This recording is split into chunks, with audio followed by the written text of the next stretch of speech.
Hi అండి, welcome back to my channel. కందిపప్పు పచ్చడి చేసుకుందామండి. ఈరోజు కందిపప్పు ఒక కప్పు తీసుకున్నాను అనమాట. సో ఎండుమిర్చి కారానికి తగినట్టుగా ఒక 6 ఎండుమిర్చి తీసుకుంటున్నానండి. కొంచెం చింతపండు ఆల్రెడీ నానబెట్టాను వేడినీళ్ళలో. ఇప్పుడు జీలకర్ర కూడా వేసుకుందామండి. ఒక 1/2 టీ స్పూన్ జీలకర్ర వేసుకుందామండి. వేడి అన్నంలో ఒక బొట్టు నెయ్యి వేసుకొని తింటే బ్రహ్మాండంగా ఉంటుందండి. దీని కాంబినేషన్ వంకాయ ఫ్రై చేస్తున్నాను అనమాట. ఎండుమిర్చి వచ్చి మీరు కారానికి మీకు ఎంత కారం కావాలో అంతగా చూసుకొని వేసుకోవచ్చండి.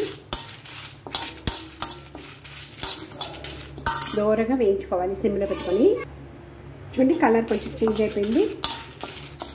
స్టవ్ ఆఫ్ చేస్తున్నాం. ఆ వేడికి ఇంకా కొంచెం వేగుతాయండి. బాండీ ఒక వేడికి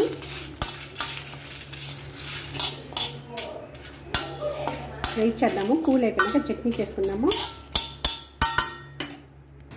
ఇప్పుడు కూల్ అయిపోయిందండి. గ్రైండ్ చేసుకుందాము మిక్సీ జార్లో, లేదంటే రోట్లో అయినా మనం తొక్కోవచ్చు అనమాట. చట్నీ రోల్ ఉంటే ఇంకా టేస్ట్గా ఉంటుంది.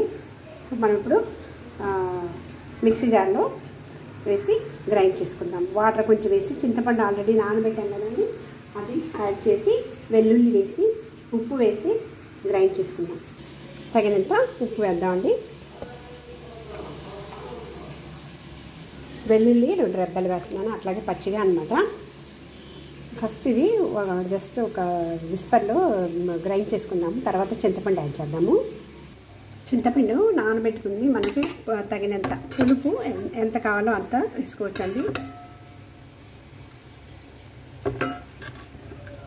నా చింతపండు నానబెట్టిన వాటర్ కూడా యాడ్ చేస్తున్నాను. ఇప్పుడు గ్రైండ్ చేద్దాము. చేసి మనకి కొంచెం మరీ లూజ్గా ఉంటే బాగుంటుందండి, కొంచెం గట్టిగానే ఉండాలి. చట్నీ రెడీ అయిపోయిందండి. ఇప్పుడు పోపు పెట్టుకుందాం. 2 టేబుల్ స్పూన్ ఆయిల్ వేసాను. ఆయిల్ వేడెక్కినాక ఆవాలు వేద్దాం.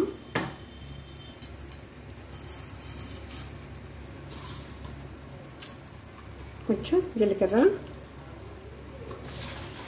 2 మినపప్పు, కొంచెం ఇంగువ, కొంచెం కరివేపాకు.